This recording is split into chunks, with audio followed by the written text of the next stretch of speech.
Hi, everyone. Welcome, and thank you so much for joining us in our final program in the Regenerations Challenging Scientific Racism in Hawaii programming series.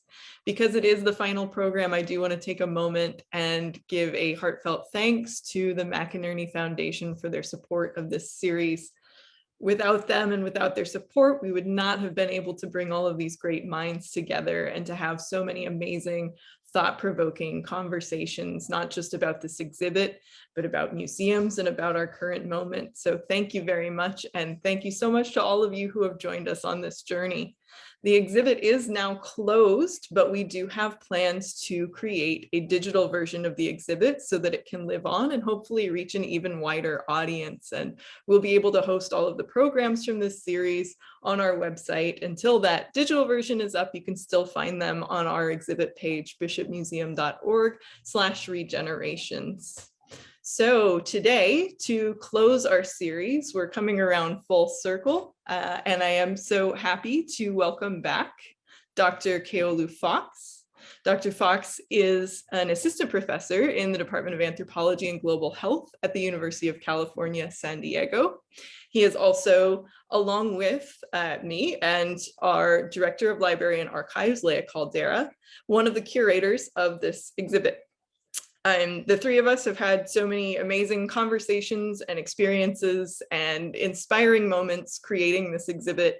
And for us, you know, we've always talked about how we didn't feel like this exhibit was an end.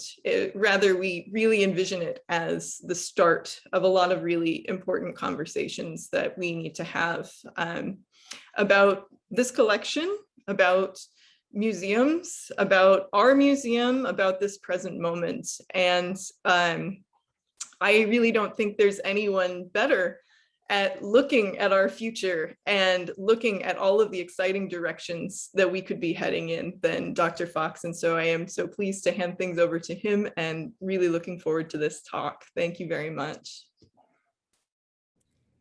Mahalo. Thank you so much. Aloha, everyone. Thank you, Jillian, for the kind introduction.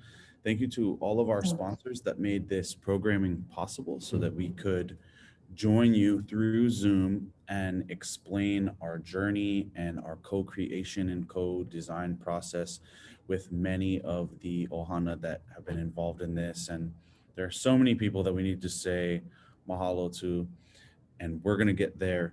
I'm joining you from the Bishop Museum, and I'm excited to talk to you about our final reflection. Again, this is a beginning point and not the end, but it's important to reflect on many of the things that we've created and built. So we're calling this Regenerations Reflections.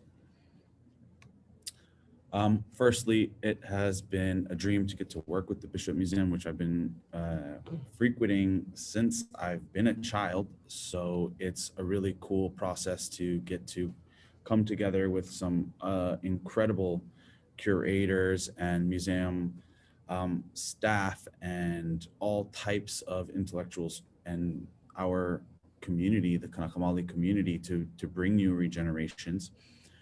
It wasn't easy, and we're going to kind of go through that process, a little bit of the behind the scenes, how we created certain things, and and then we'll talk about the future and what a lot of this means. I just wanted to comment on the fact that Regenerations is a title that we borrowed from Maile Arvin, who's a scholar, and her book Possessing Polynesia. And you can see that there are these calipers here representing the parentheses, and I think that's just a really clever way and to think about and acknowledge a lot of the heavy kind of things that we talked about in this exhibit, and we'll discuss more of that. This exhibit got a lot of media coverage in various avenues. One of them was the New York Times, obviously the Civil Beat, and a bunch of radio stuff, and even Honolulu Magazine. And I was thinking to myself and just reflecting, my auntie Gwenny passed away recently, and she loved Honolulu magazine, so she would have loved to see our coverage of this exhibit in that magazine. So yeah. Again, this exhibit will be going online, and that means that a lot more people will get to see and experience this, and hopefully it inspires others and can be used as an educational tool in the future, and will allow us to develop all types of things here in the future, and hopefully we can continue on that path in working collaboratively with our community and the Bishop Museum. Again, none of this would be possible without these two. Manawahine, again, I really enjoyed working with both of you and hope to continue to work with both of you. And I thought it was auspicious because there was a anuenue on the first day on the opening of the exhibit, and that's what you see here. And actually, before I walked into the Bishop Museum today, there was another anuenue, a double one this time. So it's a good sign from the kupuna, I think. Or maybe we just live in Hawaii. It's the most anuenue in the world. One thing that profoundly shaped the trajectory of this project was that initially we had planned to do this project and collaborate online, but we had no idea that COVID-19 was going to reshape what was possible and redefined our productivity and our connectivity. And here I just put up two images. I mean, we're still currently in the middle of a global pandemic.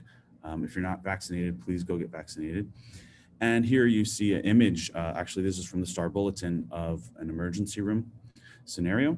And then here we have something remarkable that happened in Hubei, where they had the creation of a hospital in less than a week. And you can see this image of that. And that's just a testament to the way that we have been forced to change our lives and how COVID-19 has reshaped the world, literally. Again, one thing that was possible for us and enabled a lot of things was our utilization of online forums to communicate things like Zoom, for example, which we're using right now to communicate many of these ideas. And this had a profound impact that allowed me as a professor in California to work closely with the museum. It also redefined and changed the way that we interfaced with and engaged our community members and our ohana. And I think that ultimately in the end, it turned out to be very positive, and we kind of kanikapiled it. We were able to think about new and novel ways to communicate.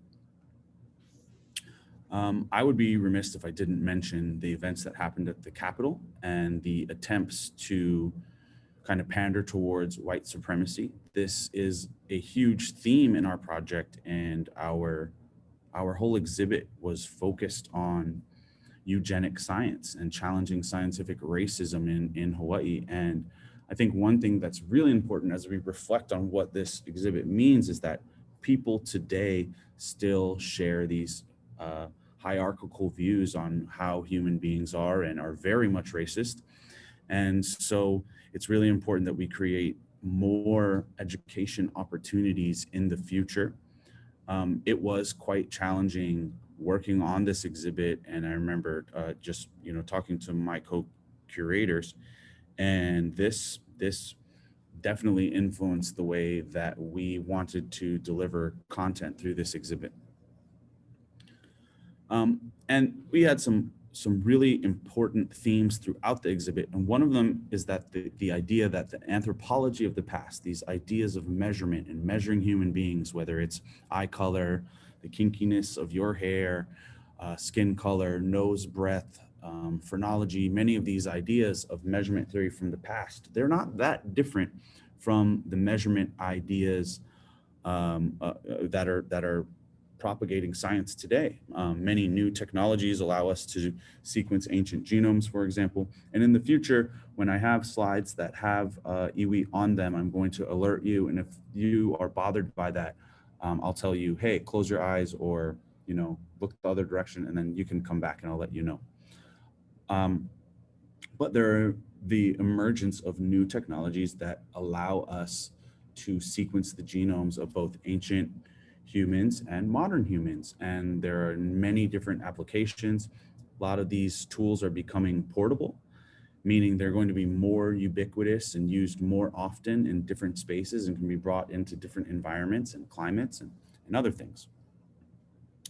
But the primary inspiration for the development of this project, Regenerations, was a collection of photographs, which was from the Sullivan Collection, as many of you know, if you're tuning in on this Reflections.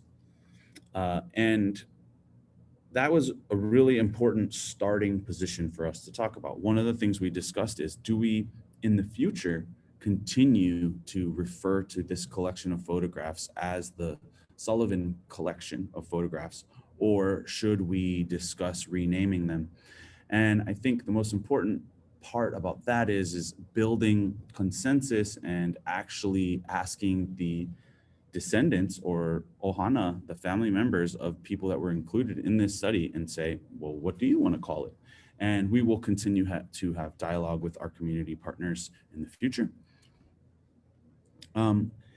And here you can see some of those photographs that were included in the Honolulu magazine. And when we reflect on a lot of the things that we've accomplished through the creation of this exhibit, I want everyone to understand that this wasn't an easy process. These aren't, a lot of the times, racism and scientific racism and social hierarchy, these aren't fun things to talk about with people, right? These are very important things that we recognize the mistakes that we've made in the past so that we don't repeat them.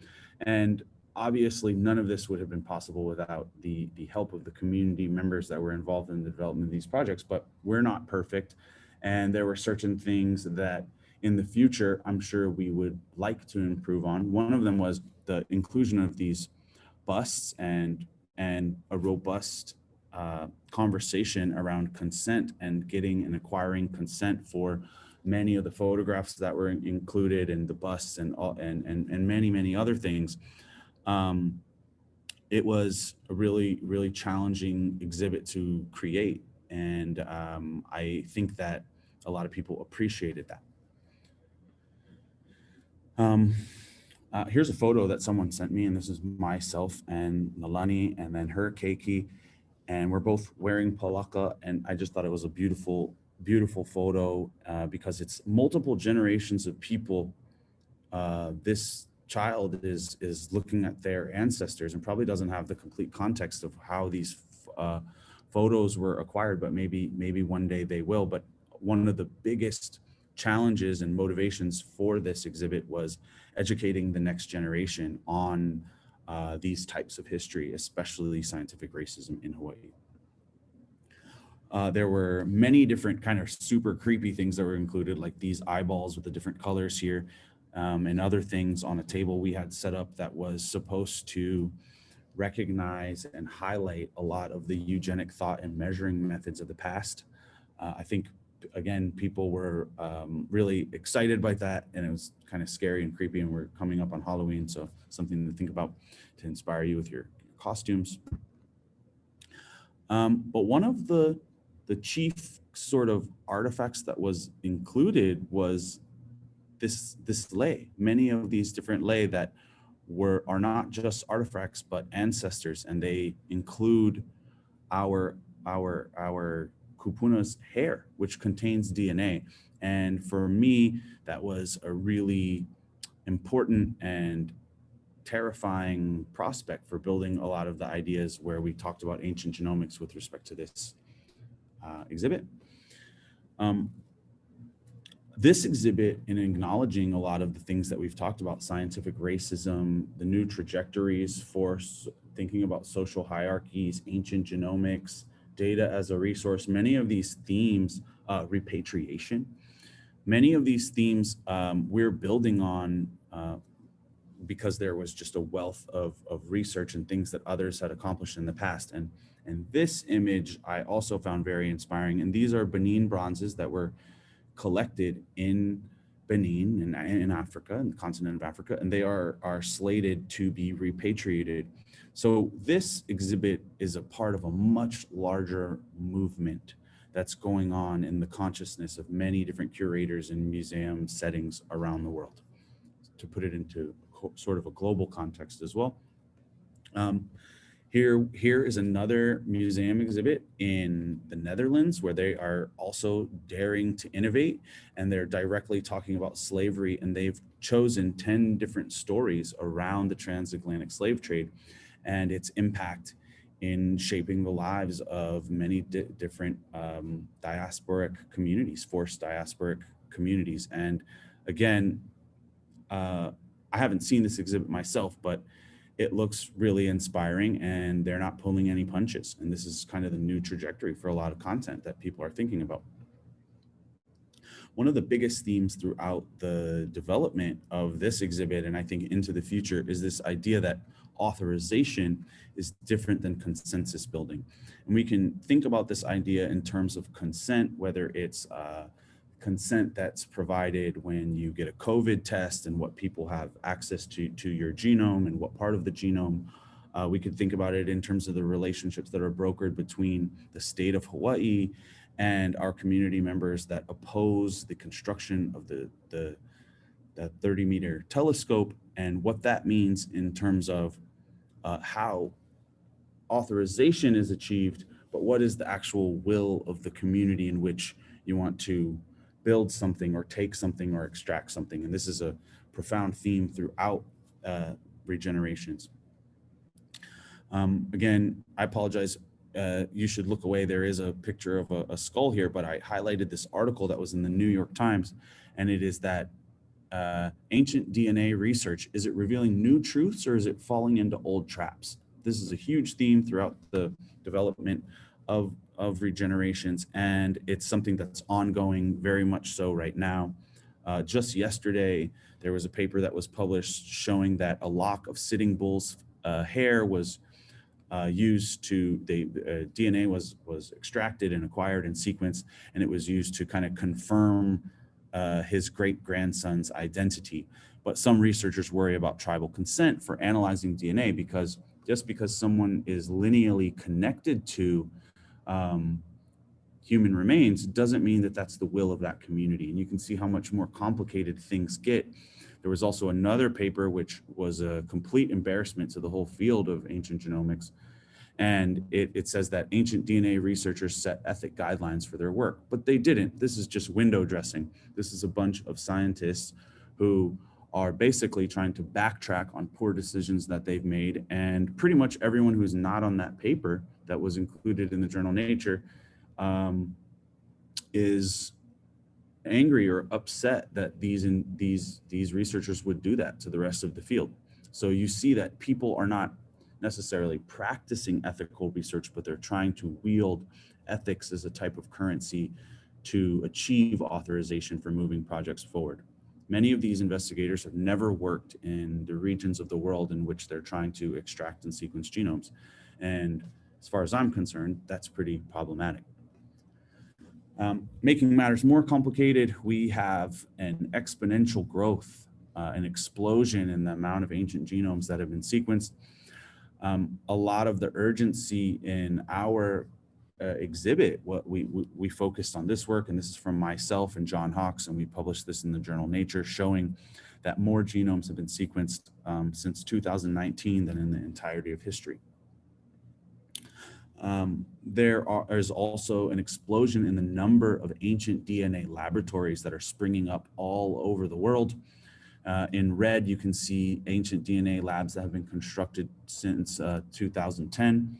And what this does is it sets up the field so that more remains need to be sequenced, more remains need to be destroyed in an effort to sequence them, and becomes more and more competitive to publish in the highest level journals, which kind of causes this negative feedback loop of this anxiety for discovery. Rather than actually building consensus and connectivity with communities and understanding what the scientific questions that specific community wants to prioritize, we see a bone rush or just an exponential increase in a lot of criminal behavior. And I love this image from this podcast, Flash Forward, because it shows this just empty excavation site. And what this is alluding to is the idea that ancient remains from any community is a finite resource, right? Once you destroy it, it's gone. And once you turn that ancestor into digital information, things become extremely complicated because it becomes part of the digital economy. And we'll get to that in a little bit here.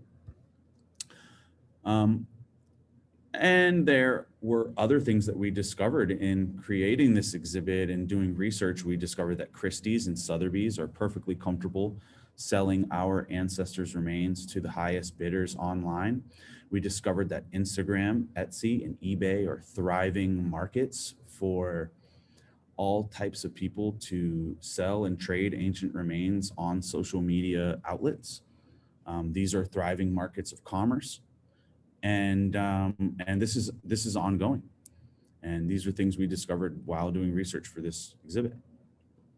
And that inspired us to think about deterrent technologies and developing safeguarding technologies and developing counter technologies. I put this picture of somebody who has an ADT sign in their yard. You don't know if they actually paid their bill for their ADT, but it does deter people from robbing their house. So we wanted to think about creating algorithms or strategies to prevent people from trading indigenous remains online. Because of that, we entered the MIT Solve competition and the Indigenous Community Fellowship Program. And this is a look at some of our team members. Many of them are close friends and collaborators, including these two Manawahine, who are obviously guest curators in this. And we set out to think about and develop technologies for safeguarding indigenous DNA. One of them is connecting all types of metadata on the blockchain. Blockchain is a digital ledger system. And this digital ledger system allows us to connect timestamps and weight and other types of data to ancestors' remains that might have been partially destroyed in the attempt to extract DNA. So it's a great way to create transparency and accountability and agency. Another technique that we wanted to use is called machine learning or computer vision, and we can source images on different social media platforms, and we can actually look for asymmetries in those different images, and we can discover networks of people who are trading indigenous remains online using machine learning and deep learning applications. And if you are squeamish, please turn away. This is going to be images that are sourced from Instagram, and you can see that there are tons of different images of human remains on there, and that you can train algorithms or create a data set that would allow you to hopefully identify people that are attempting to trade remains online. One of the biggest themes throughout this exhibit was commodification, the way that people make money from data, the way that big data is a new and emerging economic ecosystem. I was really inspired by this book, The Age of Surveillance Capitalism, The Fight for a Human Future at the New Frontier of Power. If you haven't read this, it's really good. It basically steps into a number of ideas around data as a resource, surpassing oil in 2018 as the #1 resource on planet Earth. We know that once you sequence the genome of something, it then becomes digital information, which fits neatly into the big data economic ecosystem. 23andMe, which many of you may have heard of, is a direct-to-consumer company that sold access to their database to GlaxoSmithKline in 2018 for $300 million. So many of you may be participating in these direct-to-consumer genomic companies, and you don't know that they're commodifying your information.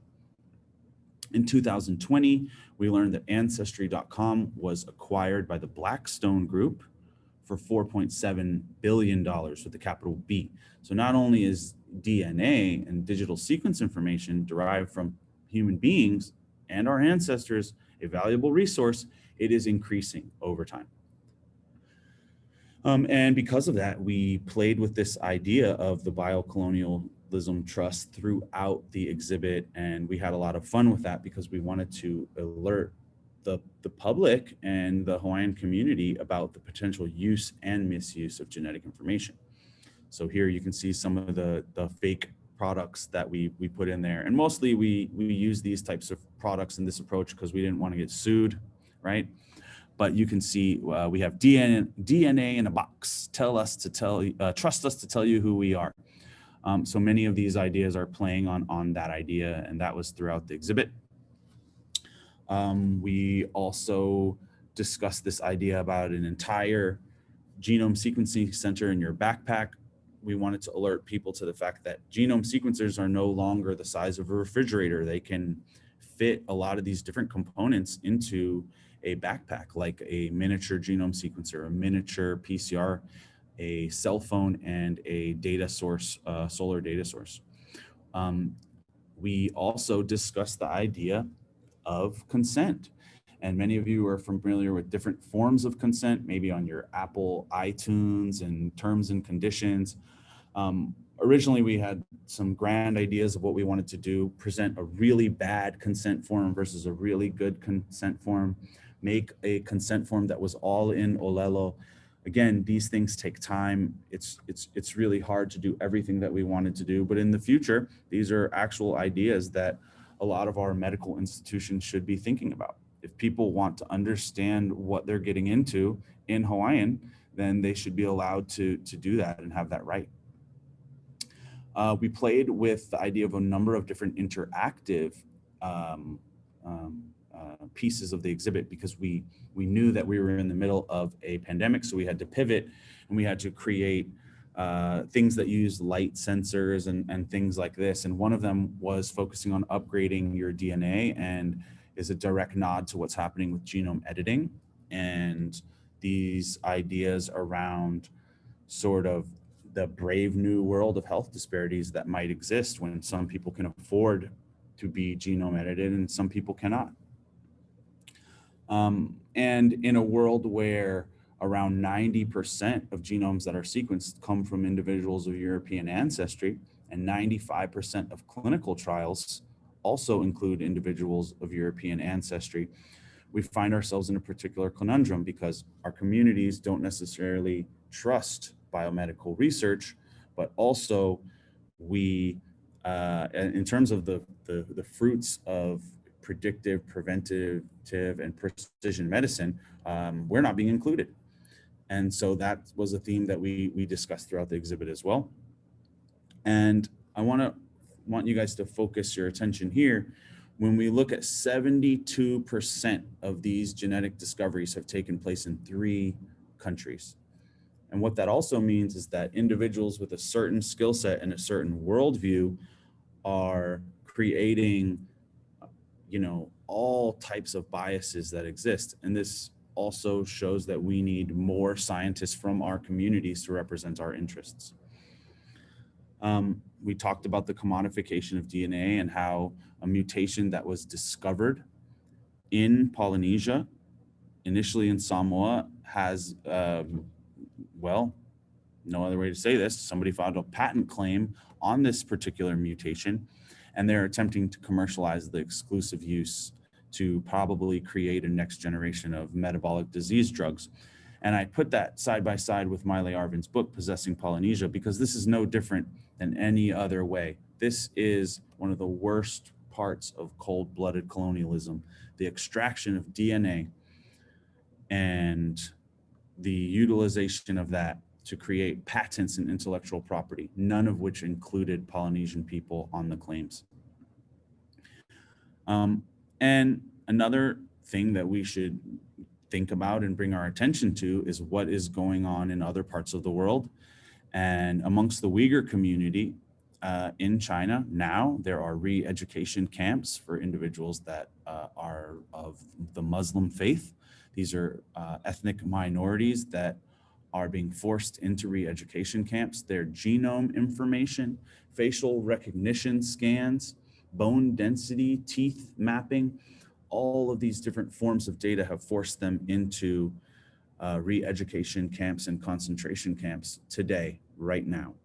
And if you're interested in learning more about this, I highly recommend this book that just came out last week, In the Camps, China's High-Tech Penal Colony.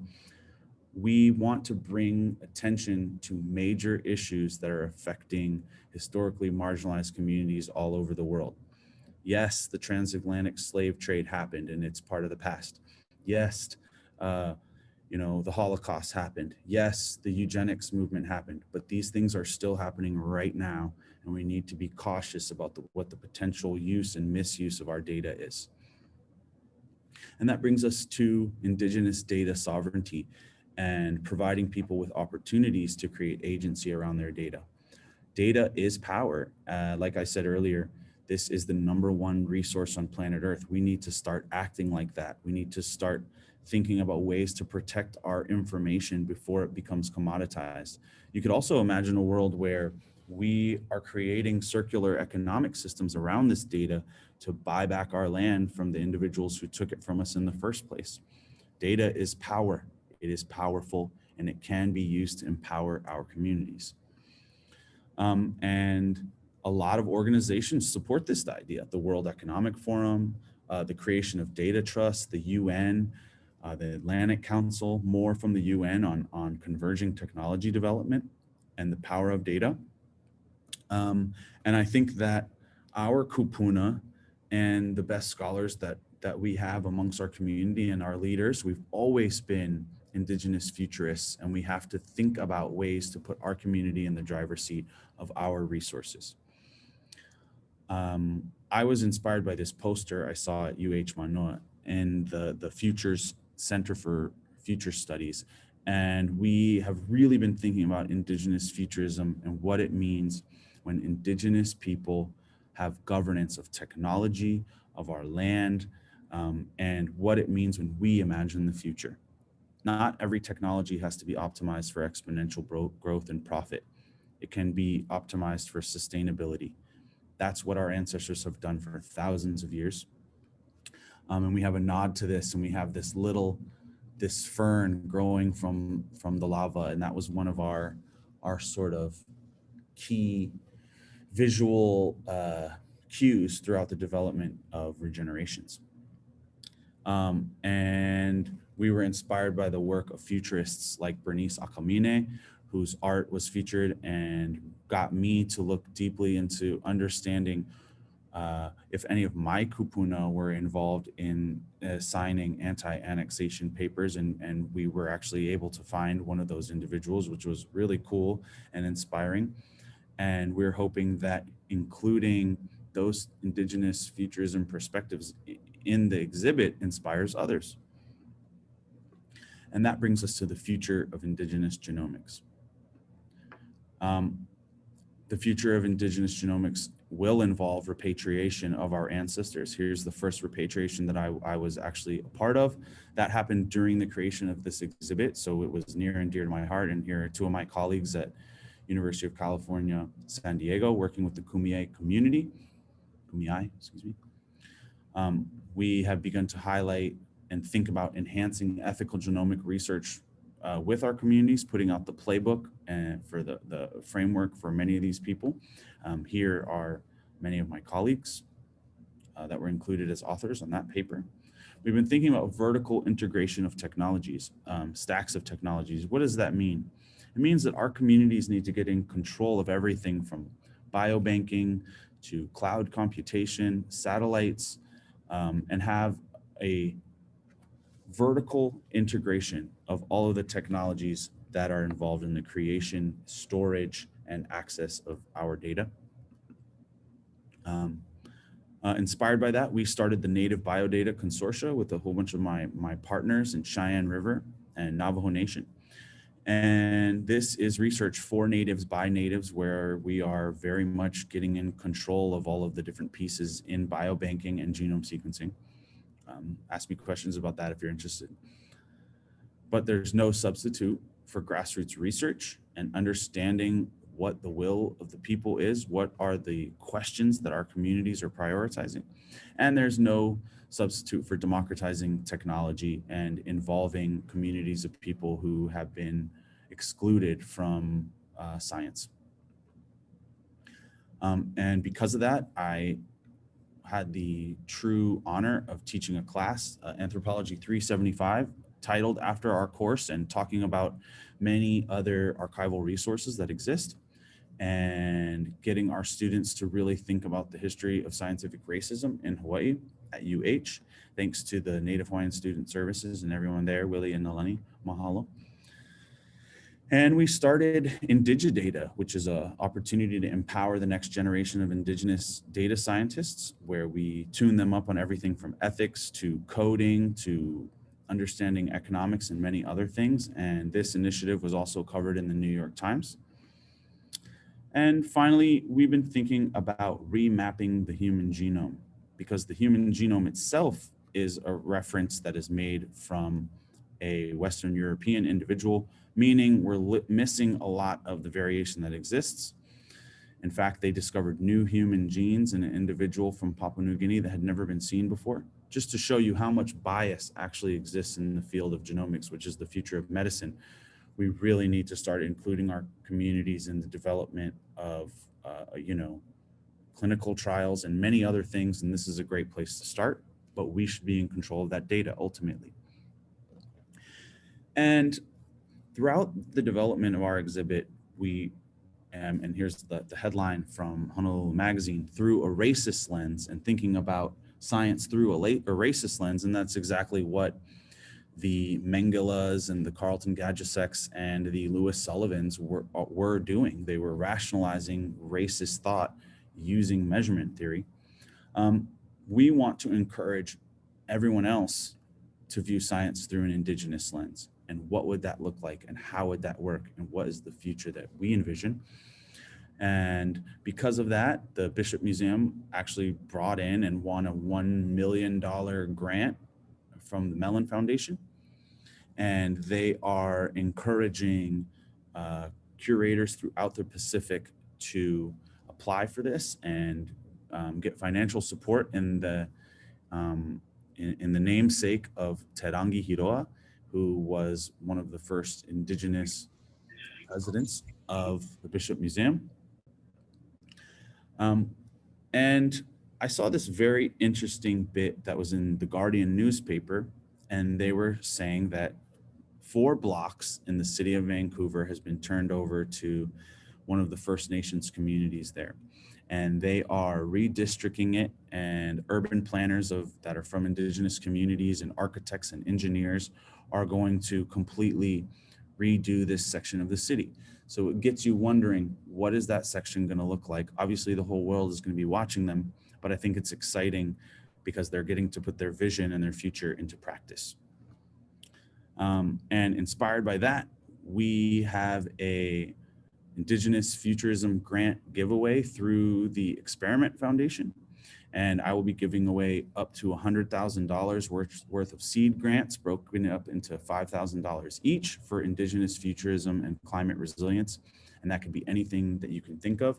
If you're interested in applying for one of these, you can go to experiment.com/grants/IF Indigenous Futurism to apply. And finally, one of the main goals of this project was to reckon with history. And as we move into the 100th year anniversary of this Eugenics Research Association conference at Cold Spring Harbor, I think it's important to think about what that means. We're 100 years removed. I actually took a class at Cold Spring Harbor, and here's me with Nobel laureate and known racist James Watson. And I had no idea that that exact same campus was the place where, eugenic thought was encouraged and many other things. So in the end of the day, one of the most important things for this exhibit is it's walking backwards into the future and not repeating the same mistakes people have made in the past. And thank you so much for joining us. And I hope that I can answer many of your questions. Mahalo. Keolu, that was really fantastic. Thank you so much. And I really appreciate how deftly you're able to bring together all of these seemingly disparate things, right? And bring the exhibit together with even your own research. And it just really helps to illustrate how much our history has laid the foundation and maybe even the template for where we are today and how we think about things. And then kind of moving into the future of how maybe we can bust those things open. So that was fantastic. Thank you. I do want to open things up for questions, and you are welcome to either unmute your microphone and ask using the voice chat, or if you're more comfortable, please feel free to type in your questions in chat. Leah and I are both here and will help moderate questions for Keolu. Thank you so much. Ready. Do my best.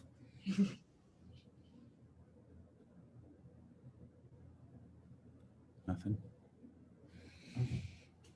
Maybe while people are thinking, I would like to learn more about these micro grants that you're doing. Where did you, how did you come up with this, and what's your vision for these? Our vision for this is just supporting people that have ideas in the space of indigenous futurism and climate resilience. Part of it is just to give people a little bit of a launch pad for their ideas. It's not just going to focus on climate resilience. One of them is the digital divide, helping people get access to the internet. And another one is going to be health oriented. But I figured we would start there. And I really hope that people apply. It would break my heart if we're literally trying to give this money away and nobody wanted it. But I don't think that's going to happen. But so are applications open now? Yeah, they should be open. I think we have one applicant so far. And, yeah. Oh, it's very exciting. Mm-hmm. We have a question in the chat, which is not so much a question for you, but a question for us. Is there a way to see recorded past sessions? And yes, there is. All of our sessions, and including this one, which will be uploaded in the future, are available on our website. I'll go ahead and type the address into chat here, but for those just watching, it's bishopmuseum.org/regenerations. I think if you scroll down kind of towards the bottom of the website, there's a link that says past programs or something like that, and you'll be able to access everything there. Oh, they said Mahalo. Yeah, we've had so many awesome lectures. I mean, just incredible people talking about these things. Anything else? Any other questions? Nothing so far. I learned that this incredible Herb Kane painting behind me was in a Burger King at some point, which I think is crazy. Okay. Oh, mahalo to you. Mahalo for joining us. Yeah. I hope everyone got to see the museum. I hope it inspires others to create incredible art and science and activism.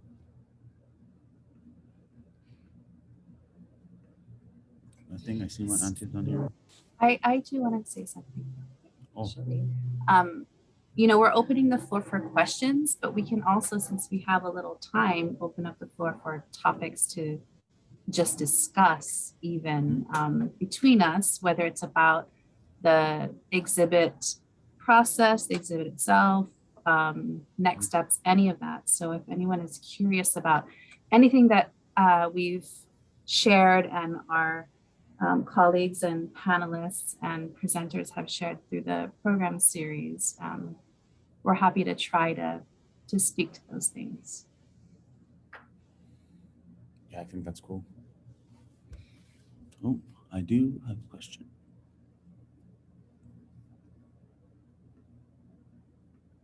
Worldwide. The grants are worldwide. Please share with everyone in your network. Worldwide. Yep.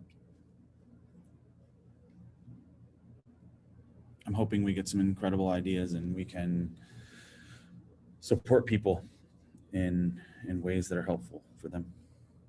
So, yeah. Anything else? Oh. We have one from Noel. Aloha Keolu, mahalo for your presentation. For you and Leah and Jillian, what did you learn most about collaborating with each other and others on this exhibit? That's a great question. Thank you. I can go first. I'll just say these two wahines way smarter than me, way more organized. And I just, it's tremendous working with both of you, honestly, because again, as I said, and as we've said in every single one of these lectures, this was not an easy exhibit to be involved in. And for the record, they probably have way more experience than I do in this. So yes, I don't know, but yeah, what else we got? Mostly Leia. I learned tons and tons from Leia's experience. Yeah, exactly. We just let her be. I have a question. If you talked about the, oh God, the genome that is really basically a Hawaiʻi genome that is the sort of standard at present, sort of, but that obviously that's not sufficient, that we really ought to be doing a whole flock of different genomes. Right. How do you envision that will happen, or do you? That's a great question. So I guess it's about the application of it. If it's for health and prediction and prevention of disease, right, what people are calling precision medicine, then we should have kind of like a panel of genomes that represent the diversity that exists in certain regions or can reflect the full spectrum of diversity in certain health settings.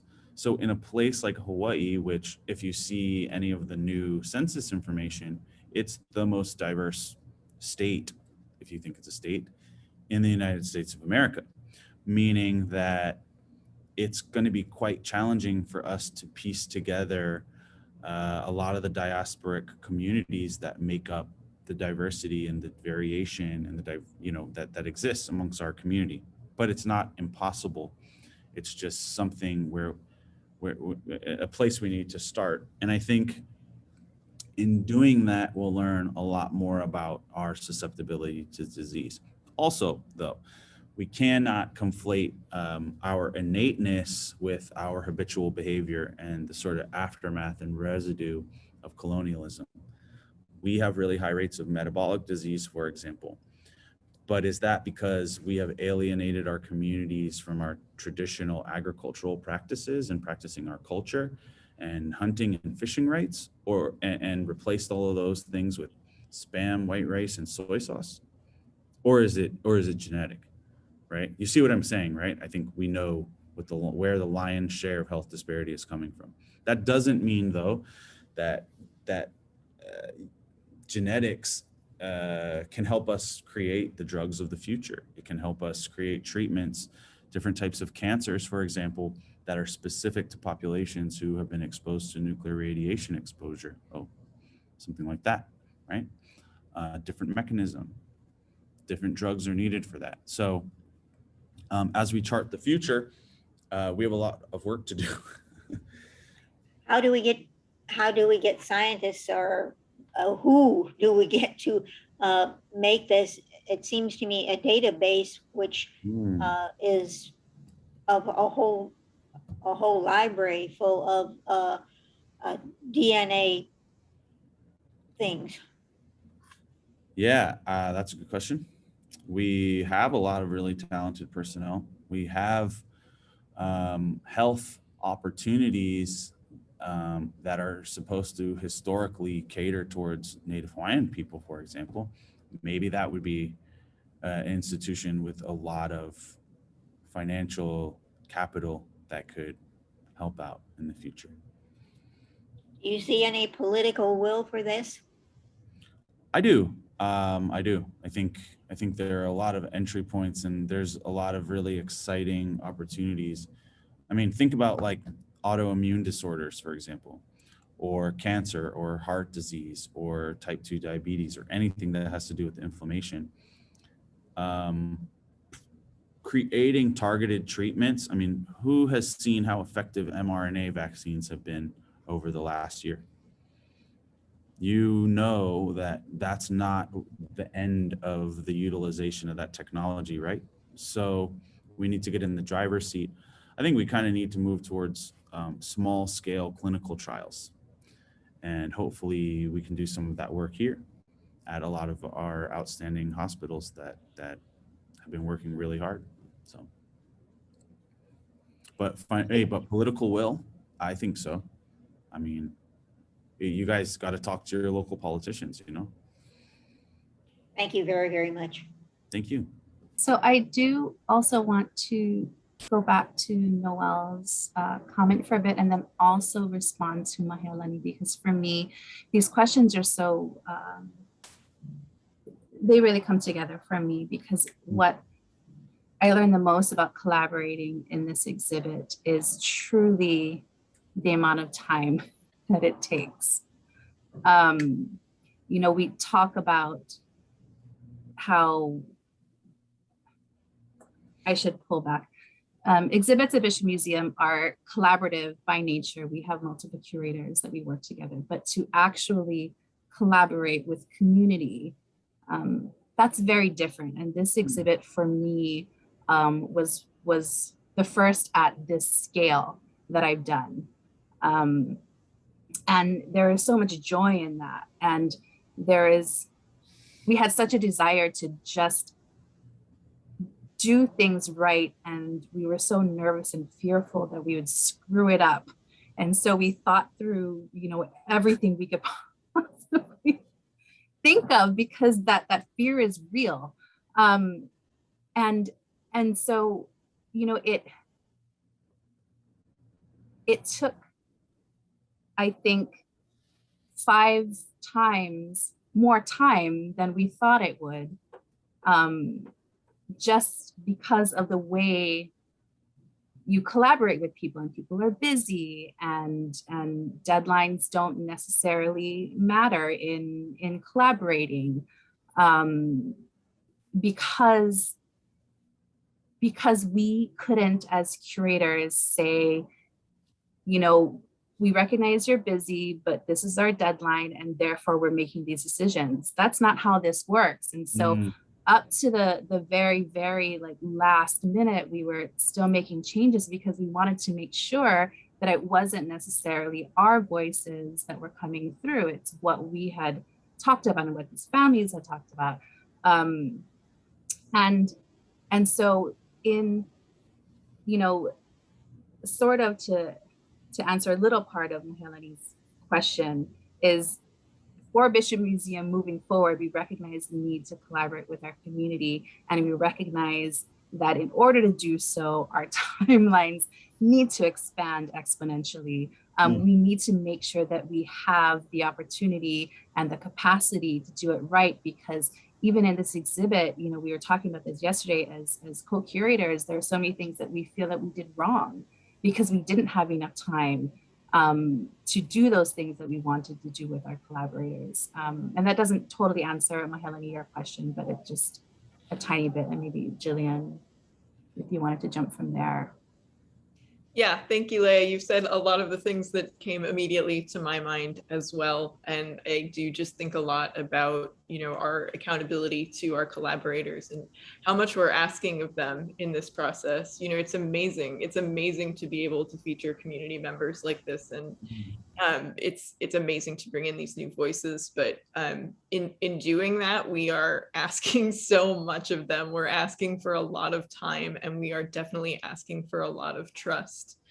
In a perfect world, we would have been able to be in so much more communication. And honestly, it was one of the most joyful parts of putting this exhibit together, because the times got very, very dark. We would have been able to be in closer contact, develop things more iteratively and more collaboratively. And I think our scripts could have grown even more and been even more incredible. Featured these family members on the walls in ways that are just truly stellar. I'm proud of what we've done. I just am reflecting on all of the spaces where we could improve and the ways that we're accountable to those folks that we worked with. And I'm so grateful to them for being just all the way through so enthusiastic and so just game for everything and willing to share. I think that in terms of what kinds of changes we would like to see, definitely working through that kind of collaborative workflow process a little bit more to make sure that it is, I mean, a little bit gentler for us as well, get a better timeline and awareness of the work that we need to do, but also makes it easier to respect the timelines of our collaborators and what they're comfortable with. I think that I really didn't do anything to help with this. It was really Leia, but getting these grants for the programming series and for the digitization of the exhibit. I mean, these are also things that we really don't do very often. We just felt like in creating this exhibit, there's so much story to put into one little room that it was really important to us to try and have this external series as well. And especially to try and credit some of the inspiration, some of the intellectual influences that were coming into making this exhibit that otherwise end up going kind of unseen. And so that's really exciting.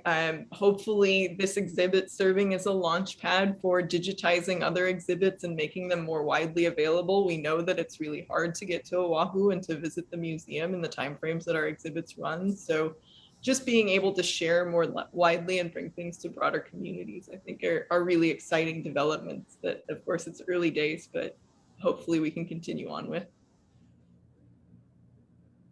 Yeah. I echo all of that. Also, too, I thought one thing that's, I mean, again, I think that this is really a departure from the way that people have created exhibits in the past, right? Like, it's really important and fun to recognize that expertise comes from all kinds of different places. It's really important that we never forget that, especially when we're creating public-facing art that's this sensitive. And I also think that the people who have reached out since the exhibit started has created a whole nother level of community and engagement. I get so many emails from all kind aunties and stuff that are talking about their own genealogy that they've been doing and connecting it to many things. So it's super cool to think about the community that's kind of sprung up around that. And I'm hoping that we can kind of more formally engage the community in that sort of research in the future.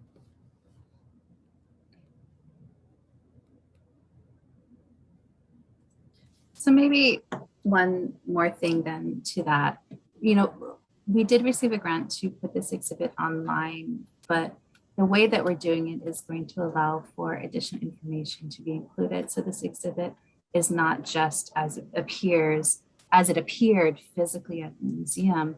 We're going to be able to explore so much more.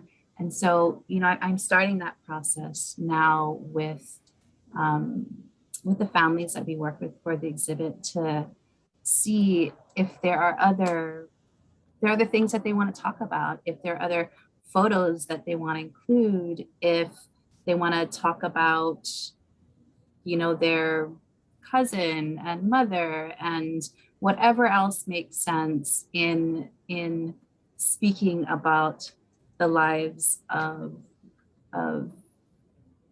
their ancestors that Sullivan took photographs of. So it's going to be a robust, hopefully, presentation that really has a lot of information on family and family connections, much more so than we were able to do in the exhibit proper. So I'm very, very excited about that. And I'm excited about continuing relationships with our collaborators, and we have a lot of work to do and we have a long way to go. So we probably won't see that online for another couple years, which is the grant period of 2 years, but it's something to look forward to. Yeah. Any other questions?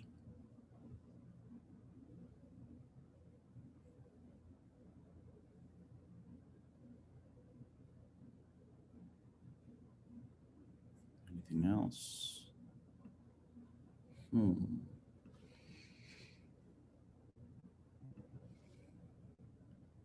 Nothing? Don't be shy. So since no one's speaking, I will say one other thing. You know, we talked about our collaborators and all the people that helped with this exhibit. And I just also want to acknowledge Noelle, who is in this Zoom meeting with us right now, and all the help that she has provided to us, not just for this program series, because she was so instrumental in helping us to organize it and think through it, but also even, you know, Noelle was one of our reviewers for the script, for the actual exhibit script, and her comments were incredibly important and forced us really to change a whole section of the exhibit because we needed to, and we just didn't see it. So I do want to acknowledge Noelle. And thank you, Noelle, so much.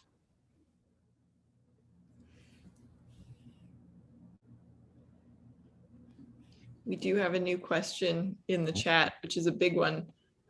What's next for the Bishop Museum or for each of you? Good question. I let you guys go first on that. Well, I have to give this disclaimer a lot around this exhibit. I am an archaeologist. I really came into this process at a sideways angle. So for me, what I'm focusing on is less exhibit centered and now doing some field and collections based research with the archaeology department and archaeology collections. And this again, you know, I moved here about 3 years ago to take the job with Bishop Museum, and it's just the most wonderful thing about being here is being able to do everything in this collaborative way. So hopefully embarking on some community collaborative fieldwork projects and finding ways to make our collections and our work relevant, applicable, meaningful, helpful to the communities around us. So that's my focus these days. And as for me, I also wear multiple hats. Largely my work focuses in the library and archives. I'm also heading the Bishop Museum Press at the moment. And so after this exhibit, I'm going to be focusing on those two other roles that I have and leaving curation aside for just a little bit. And in all honesty, I removed myself from a couple of upcoming exhibits because this one was so much. There was so much emotion put in, and yeah, I just need a break for a little bit, which I think is a really great thing actually, because it's going to allow other people to share their thoughts and in upcoming Bishop Museum exhibits. So that's also exciting for me. For me, I'll probably get a beer after this. And no, but not dead honest about that. But yeah, I mean, this is my first experience getting to work with Bishop, and it's just been such a dream. So much fun, but yeah, definitely intense. And I would love to do more of this, but just like my co-curators, we got other jobs. So, you know, so I think, yeah, gotta continue to work at my current university and stay working on projects mostly related to health in the Pacific and human health. I see Noelle's camera on. I see her hand up. Noelle, would you like to say something? Yes. So I'm so sorry. I've been running errands, but listening the whole time. But I'm now pulled over, stopped. And I just want to thank you guys for creating an exhibition that really spoke some hard truths about the field of anthropology, about scientific racism, but really also about the history of Bishop Museum itself. And, you know, and it's hard to be self-reflexive. It's hard to be self-critical. It's hard to to to both admit the heva of the past, but also to try and seek ways in the present to address those harms and to move forward, because it's really important to find ways to heal ourselves.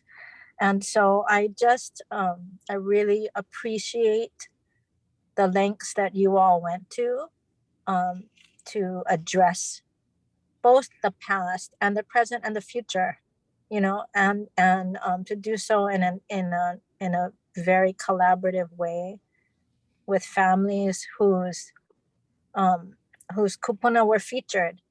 And you know, it's just me, but I like to think that, you know, that there was some agency on their part, and that they wanted their images to survive for future generations. And I think it's also important for us to give them that agency and not always assume that we're victims, right? And so yeah, these are complex issues, but I'm so grateful that you guys took a deep dive and that you explored the complexity. And it's always sad to see an exhibit go down, all the work that went into it, but I'm also really happy that it will live on in another form. So I just really so much gratitude and appreciation and aloha for all of you and the work that you all did.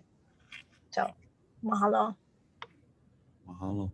Thank you so much, Noelle, and I will echo what Leah said earlier, and we so appreciate you and all of the support that you've given us with exhibit development and with this program series. I mean, thank you for all of your contributions as well, often hidden ones. Yeah.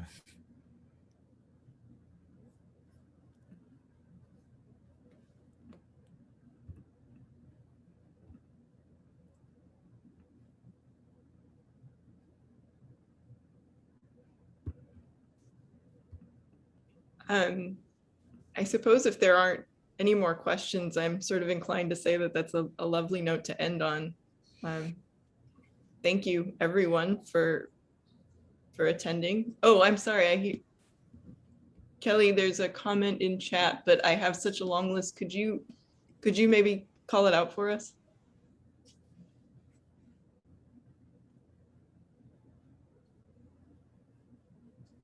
Oh, thank you. She sent it to me in a private message. I see. Okay. So it's from Jan, and it says, mahalo for collaborating with the various ohana to create this exhibit. We flew in from Hilo last weekend, October 23rd, to visit the exhibit before it closed. It was nice to see our ohana featured alongside other ohana as well, by keiki named after their kupuna, ke ohana Akona, or the Akona family. Mahalo piha. Thank you, Jan. We really appreciate that comment and appreciate that the exhibit resonated with you and your Akona family connections as well. Yeah, mahalo nui for you guys' good work. We really appreciate it. Mahalo to you.